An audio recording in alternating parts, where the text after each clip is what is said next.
selamat siang. Siang, Bu. Selamat siang, Ibu.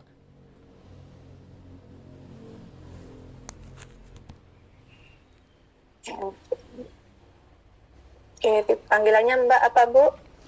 Nah, terserah Ibu aja. Terserah. Boleh aja, Bu. Ya, oke, dengan Mbak Recording in Linda. progress. Oh, Linda atau siapa nih? Ya, Linda, Bu. Linda. Oke, dengan Mbak Linda ya. Baik, ini dengan saya, Bu Erna. Nih. Saya di Prodi Medis Keperawatan sebagai Ketua Prodi dan juga sebagai dosen ya. Jadi nanti kurang lebih mungkin sekitar setengah jam kita akan berdiskusi terkait dengan kenapa Mbak Linda ingin melanjutkan di UMY, kemudian kira-kira nanti terkait dengan topik tesisnya sudah ada gambaran atau belum dan sebagainya. Baik, mungkin bisa dimulai dengan perkenalan diri dulu, Mbak Linda. Ya, baik, Bu. Suara saya sudah terdengar, Bu, ya? Sudah. Ya. Selamat pagi, selamat siang. Assalamualaikum warahmatullahi wabarakatuh. Yang terhormat Ibu Erna selaku Kaprodi Magister Keperawatan dan Ibu Admin selaku admin yang sudah memfasilitasi acara wawancara pada siang hari ini. Terima kasih, perkenalkan nama saya Niluh Linda Ayuni Tania, biasa dipanggil Linda. Saya berasal dari Banjartegal, Desa Kubu Tambahan, Kecamatan Kubu Tambahan, Kabupaten Buleleng, Bali. Nah, jadi saya merupakan mahasiswa lulusan dari Stikes Buleleng, Ibu. Saya sudah menyelesaikan program Sarjana Keperawatan dan program profesi nurse-nya juga sudah, hanya tinggal menunggu sertifikat kelulusannya saja. Oke, lulusnya tahun berapa? 2021, Bu. Baru. Iya, baru. 2021 atau 2022? 2021 S1-nya, Bu. Uh-huh. Profesi nurse-nya baru bulan Juli kemarin selesai. Oh, baru bulan Juli. Iya. Oke. Ya, berarti masih benar-benar fresh ya ini ya? Iya, Bu. Ya, oke. Bisa dijelaskan kenapa ingin melanjutkan ke Magister Keperawatan? Ya, jadi alasan saya mengikuti Magister Keperawatan di UMY ini ingin mendapatkan pengalaman yang lebih banyak lagi mengenai bidang pendidikan keperawatan dan ingin membentuk karakter yang lebih matang lagi karena kemarin di sarjana keperawatan dan profesi nurse saja saya berpikir masih perlu ditambah lagi ilmunya seperti itu. Terus memiliki pengalaman belajar yang lebih luas dan mengembangkan ilmu yang sudah saya dapatkan selama sarjana keperawatan dan juga profesi nurse. Kalau kenapa milih UMY-nya? Memilih UMY karena kemarin kakak saya kebetulan juga lulusan dari sana, Ibu. Jadi siapa? Yos Kresnayana, ada Ivan Kresnayana juga. Pak Yos ya. Iya, berarti Bu. yang punya Stikes Buleleng ini ya. Adik kandungnya? Enggak, Bu, sepupunya. Sepupunya. Iya. Dari ceritanya Pak Yos sama siapa Ivan itu, Ya. gimana kok milihnya akhirnya semakin mantep atau ya udah saya UMY gitu? Apa yang diceritakan? Iya, jadi kakak saya bercerita kalau di UMY itu kegiatan proses belajar mengajarnya sangat bagus, Bu. Gitu. Selain itu juga sudah ada koneksi ya mungkin dari kakak saya gitu. Di UMY aja deh sekolahnya gitu. Kakak juga lulusan sana, di sana juga bagus kok pengajarannya. Sama seperti perguruan tinggi negeri yang lainnya gitu. Yang lainnya ada alasan? Kebetulan juga konsentrasinya ada di UMY, Bu. Jadi nggak usah jauh-jauh lagi nyarinya gitu. Yang akan dipilih apa? Komunitas, Bu. Komunitas. Oke. Kenapa kok kalau melihat di komunitas, apa yang menjadi ketertarikan Mbak Linda melanjutkan S2 keperawatan? Ya, jadi kebetulan saya juga lumayan tertarik ke komunitas, Bu, karena di sini waktu S1 dan profesi itu praktik di komunitas lebih dekat ke masyarakat. Jadi banyak juga menemukan kasus-kasus keperawatan yang bisa kita teliti lebih banyak di masyarakat seperti itu, Bu. Karena di rumah sakit kan monoton kasusnya itu-itu saja, Bu ya. Kalau di masyarakat itu lebih banyak kita ketemunya, Bu. Ya, contohnya apa yang nanti kira-kira menjadi topik untuk tesisnya? Kalau tesisnya saya baru merancang aja sih, Bu ya. Karena waktu S1 saya juga buat skripsi itu juga di komunitas, Bu, tapi di remaja. Itu tentang pengetahuan dan kepatuhan mencuci tangan. Saat itu juga sedang maraknya kasus COVID. Jadi cuci tangan itu sangat digembar-gemborkan gitu untuk dilaksanakan. Nah, jadi untuk kali ini saya berencana mengambil tesis yang berjudul Pengaruh Pemberian Penyuluhan Pemanfaatan Fasilitas Kesehatan terhadap peningkatan kualitas hidup lansia, Bu, di desa sendiri. Karena saya lihat di lapangan masih banyak sekali lansia yang tidak mau mengikuti posyandu, dan banyak juga lansia yang jarang mau berkontrol ke puskesmas, Bu. Oh, yang di Buleleng seperti itu ya lansianya ya? Iya, Bu. Ya. Oke. Oh, berarti berubah nih dari yang dulu remaja tiba-tiba menjadi lansia. Iya, Bu. Tidak sempat dewasa, langsung lansia. Iya, Bu. Kebetulan juga dulu ngambilnya ada di judulnya itu ada COVID-nya, Bu. Jadi sekarang kan musim COVID ini udah menurun. Jadi ya mau mengambil topik yang baru seperti itu, Bu. Oh, ya. Oke. Kemudian saat di S1 dulu dan profesi yang ditempuh berapa lama? S1-nya 4 tahun, Bu. Kemudian profesinya 1 tahun. Ada kendala selama di S1 dan profesi kemarin? Kebetulan belum ada sih, Bu. Karena lancar semua ya? Lancar semua, alhamdulillah. Yes, ya. Oke. Kalau Mbak Linda ini berarti masih benar-benar fresh atau sudah bekerja atau misalnya nyambi-nyambi atau honorer atau apa gitu dari belum ada 1 bulan ya berarti ya, bulan Juli ini Agustus awal soalnya. Iya, Bu, Juli kemarin baru selesai UKOM, Bu, jadi belum sempat kerja, cuma di rumah aja jadi pedagang online gitu, Bu, kecil-kecilan. Oh, pedagang online. Oh, dagang apa? Makanan, Bu, sama fashion untuk anak remaja. Oh, ada jiwa entrepreneurnya ya berarti ya. Iya, Bu.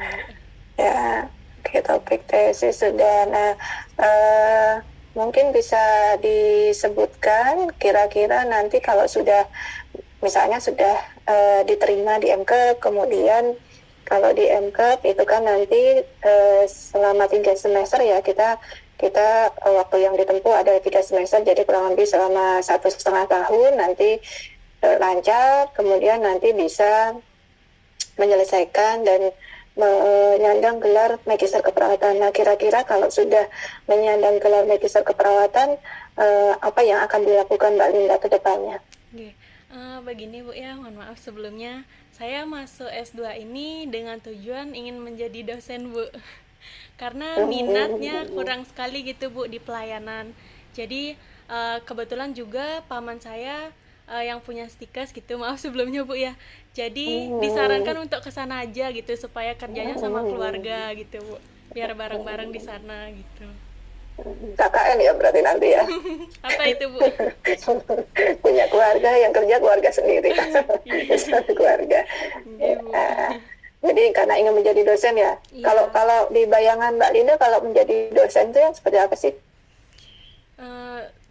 Sebenarnya udah ada bayangan, Bu ya, karena sudah melihat dosen-dosen yang mengajar di kampus juga seperti apa gitu. Jadi kita tuh bisa membagi ilmu yang sudah kita dapatkan di pendidikan sebelumnya kepada mahasiswa yang kita ajar, entah itu ilmu di praktek maupun ilmu di teorinya, seperti itu, Bu. Komunitas topis ya. Kemudian ini sudah, kalau boleh tahu, masih single atau sudah berkeluarga? Masih single, Bu. Oh, masih single ya. Oke, selama ini manajemen waktunya bagaimana untuk kurang lebih 5 tahun kemarin saat S1 dan profesi itu untuk belajarnya, kemudian tadi juga ada bisnis. Nah, itu untuk manajemennya bagaimana? Ya, Terima kasih Bu pertanyaannya. Jadi untuk manajemen waktunya selama kuliah S1 itu benar-benar fokus di teori Bu ya. Sudah ada jadwal mata kuliahnya. Jadi pada saat ada jadwal kuliah, saya kuliah ke kampus dulu Bu. Nah, semenjak musim Covid juga, itu kan lebih efektifnya lebih banyak di rumah Bu, online. Hmm. Jadi itu juga sudah bisa diatur waktunya karena sudah terjadwal. Nah, semenjak profesi ini lebih banyak prakteknya Bu. Jadi prakteknya nggak cuma di Buleleng aja, tapi di berbagai daerah yang ada di Bali. Jadi lebih fokus ke kuliah dulu Bu. Setelah itu, setelah libur baru bisa lanjut ke bisnisnya. Seperti itu. Oh, fokus ke kuliahnya ya Ya, dulu ya. iya Bu. Oke.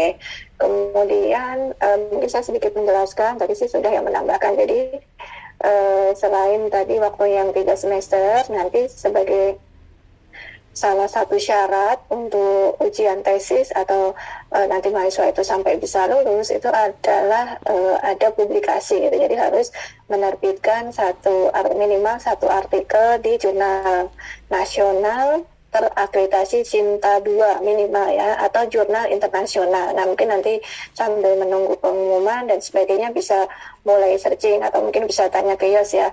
Iya Bu.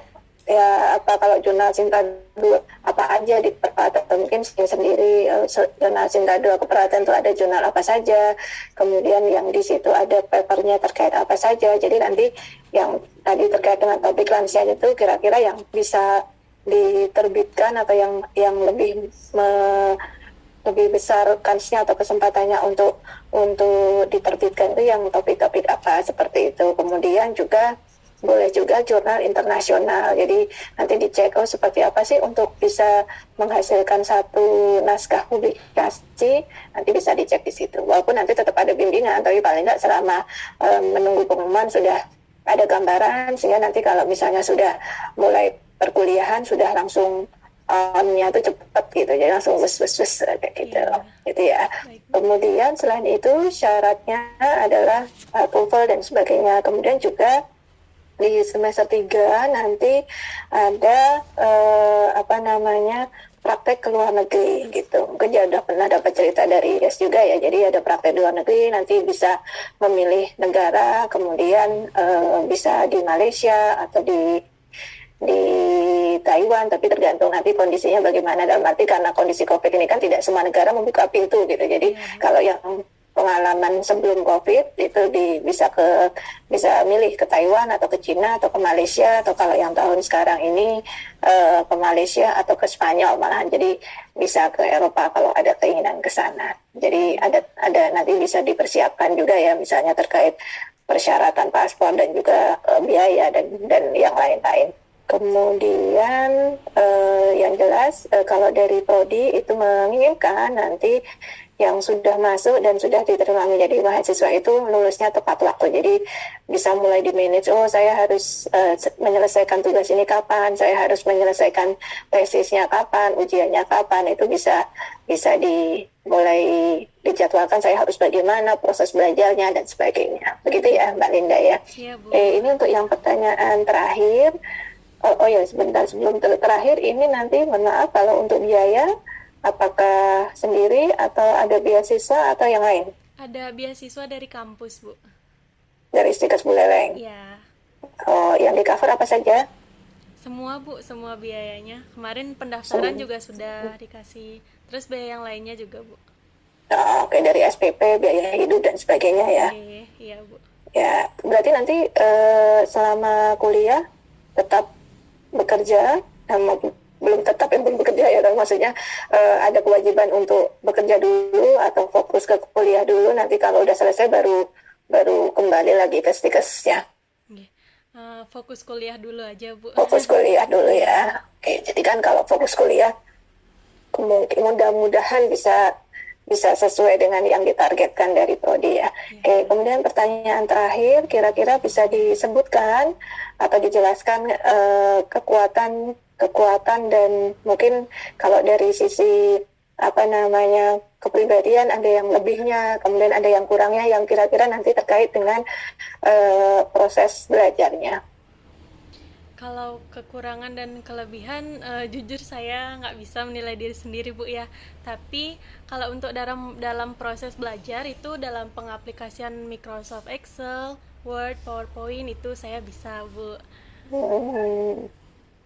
Kalau dari sisi dirinya sendiri gitu, Kalau dari diri sendiri sih, mungkin keterampilan Bu ya, bukan kelebihan sih. Kalau keterampilan itu bisa berbisnis seperti itu Bu. hmm, Iya, oke. berbisnis. Kalau yang kurang apa kira-kira? Kalau yang kurang masih banyak Bu. Karena Ya, kemarin apa juga, contohnya? ya, di bidang pendidikan terutama Bu ya, karena kemarin di S1 dan profesi itu belum ada kesempatan untuk mempublikasi Bu, artikel maupun jurnal. Jadi saya sama sekali belum pernah Bu publikasi artikel dan jurnalnya. Mungkin nanti di S2 ini saya akan belajar lebih giat lagi Bu. Kemampuannya ya. Tapi Ya. misalnya terkait motivasi, terkait dengan apa namanya organisasi dan sebagainya, aktif di organisasi nggak dulu pas kuliah? Nggak terlalu sih Bu, cuman ikut-ikut aja. Ya, oke, barangkali itu ya, Mm-mm. Mbak Linda, untuk wawancara kita hari ini. Tadi sudah dijelaskan terkait Mbak Linda, kemudian inginnya nanti topik tesisnya seperti apa ya, walaupun mungkin bisa jadi ada perubahan ya, nanti disesuaikan dengan apa namanya ekspertis dari dosennya masing-masing, seperti itu. Ya, Baik, baik nanti Bu. silakan ditunggu untuk pengumumannya. Mudah-mudahan nanti Mbak Linda bisa bergabung dengan Magister Keperawatan UMY. Ya, Insya boleh Allah. live ya. Ya, terima kasih banyak Ibu. Ya, sama-sama. Saya masih boleh gabung di sini Bu ya? Boleh, boleh Boleh. live. Iya. Kalau masih di sini boleh Bu? Eh,